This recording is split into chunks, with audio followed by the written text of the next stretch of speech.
ابھی آپ کو خبر دیں گے سپریم کورٹ بار ایسوسی ایشن کے نام پر ہاؤسنگ اسکیم کی حقیقت کیا ہے۔ اس پر مزید بات کرنے کے لیے ہمارے ساتھ موجود ہیں بیورو چیف اسلام آباد صدیق جان۔ صدیق بتائے گا یہ ماجرا کیا ہے اور اس کی قانونی حیثیت کیا ہے؟ جانب سے یہ دوسری بار افتتاح کیا گیا ہے سوسائٹی کا، اور اس کی وجہ جو نظر آتی ہے وہ یہی نظر آتی ہے کیونکہ سپریم کورٹ بار کے الیکشن ہے اور شاید اپنے ووٹرز کو خوش کرنے کے لیے جو موجودہ قیادت ہے وہ دوبارہ یہ بات چاہتی تھی، میڈیا میں ہائی لائٹ کرنا چاہتی تھی، اپنے جو ان کے ممبرز ہیں ان کے سامنے ہائی لائٹ کرنا چاہتے تھے۔ لیکن اس میں جو بڑا مسئلہ ہے وہ یہ ہے کہ جو مقامی افراد ہیں ان کا یہ الزام ہے، ان کا یہ دعویٰ ہے، ان کا یہ کہنا ہے کہ ان کی زمینوں پر زبردستی قبضہ کیا جا رہا ہے، ان کو اس کی مون نہیں دی جا رہی۔ اور اس سے پہلے بھی ہم نے یہ دیکھا ہے کہ اسلام آباد میں کچھ ایسے بھی لوگ ہیں جن کی زمینیں ایکوائر کی گئی تھی لیکن 40-50 سال گزرنے کے باوجود ان کو اس کا معاوضہ نہیں دیا گیا۔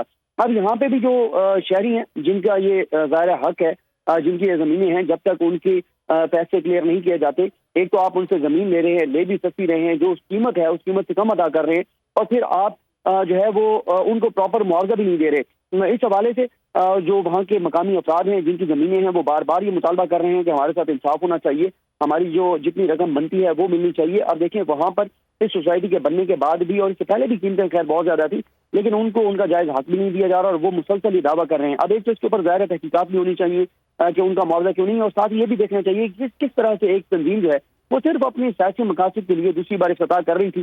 تو اس وجہ سے یہ سارا معاملہ ہوا ہے۔ جب تک وہاں پہ مقامی افراد کا جو بھی ان کا جائز مطالبہ ہے وہ پورا نہیں ہوتا تو وہ رجسٹ کریں گے، کیونکہ میں نے آپ کو بتایا کہ یہ پہلے بھی یہ ہو چکا ہے اسلام آباد میں اور ہو رہا ہے کہ جب بھی زمین ایکوائر کی جاتی ہے ہاؤس سوسائٹی کے لیے، اور اس پہ تو یہ بھی ایک سوال اٹھتا تھا کہ جو ایک پرائیویٹ طبقہ ہے وکلا کا، جو سپریم کورٹ کے وکلا ہے وہ کروڑوں روپے کی فیسیں لیتے ہیں، تو ان کے لیے زمین ایکوائر کی جا رہی ہے، جو عام شہری ہیں ان کی زمین ایکوائر کی جا رہی ہے اور ان کو معاوضہ بھی کم دیا جا رہا ہے۔ تو ان کا یہ مطالبہ ہے جو وہاں کے مقامی شہری ہیں جن کی زمینیں ہیں کہ آپ ہمیں ہمارا جائز حق دیں، ہمارا جو بنتا ہے، جو مارکیٹ ویلیو ہے، جو مارکیٹ ریٹ ہے اس کے مطابق دیں۔ تو جب تک یہ چیز سیٹل نہیں ہوتی، اب وہاں پر پولیس کی پکٹ بنا دی گئی ہے، پولیس کو وہاں پر ذمہ داریاں دے دی گئی ہیں کہ دوبارہ مقامی افراد احتجاج نہ کر سکیں یا رکاوٹ نہ ڈال سکیں، لیکن میرا خیال ہے کہ اس سے کام نہیں بنے گا۔ وہ لوگ احتجاج کرتے رہیں گے، وہ لوگ آواز اٹھاتے رہیں گے جب تک ان کا جو معاملہ ہے اس کو میرٹ کے اوپر حل نہیں کیا جاتا۔ اس حوالے سے ہونا تو یہ چاہیے کہ کوئی کمیٹی بننی چاہیے، کمیشن بننا چاہیے جو کہ کوشش کرے کہ جن کا معاوضہ نہیں ملا ان کو، وہ وہاں پہ جو مقامی لوگ ہیں ان کو ان کا معاوضہ دیا جائے۔ اور اگر کوئی ناجائز مطالبہ کر رہا ہے، کیونکہ سپریم کورٹ بار کا یہ دعویٰ ہے کہ جو لوگ احتجاج کر رہے ہیں ان کو پیسے مل چکے ہیں اور جو کچھ لوگ ایسے بھی ہیں جن کا رائٹ نہیں بنتا، تو یہ چیز ان کو پبلک کر دینی چاہیے، اپنی ویب سائٹ پہ ڈال دیں۔ بالکل، اب سے کمیٹی بننی چاہیے جو کہ سارے معاملے کی تحقیقات کرے، لوگوں کو جس کا جائز حق ان کا ملنا چاہیے۔ بہت شکریہ صدیق جان۔ اسلام آباد ہائی کورٹ بار ایسوسی ایشن کے صدر نے ہاؤسنگ اسکیم کی بنیادی خامیوں کی نشاندہی کر دی اور تنازع کو ختم کرنے کا راستہ بھی دکھا دیا۔ بول نیوز سے گفتگو میں شعیب شاہین کا مزید کیا کہنا تھا، آئیے دیکھتے ہیں۔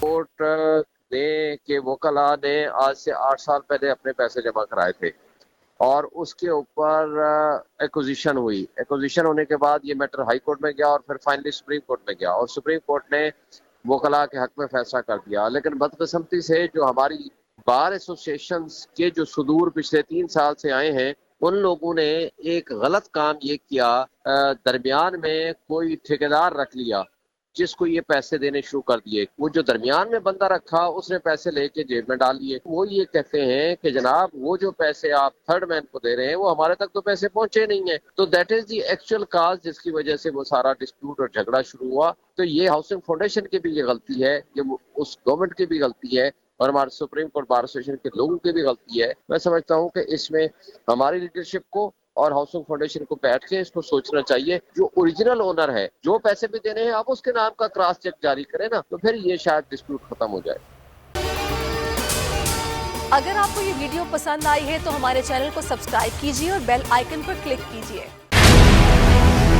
ہمیں بھی پتا ہے کہ الیکشن کمیشن پی ڈی ایم کا ونگ ہے، صرف بول دکھا رہا ہے کراچی سے پشاور تک۔ عمران خان کو الیکشن کمیشن نے نااہل قرار دے دیا ہے۔ ملک گیر احتجاج براہ راست،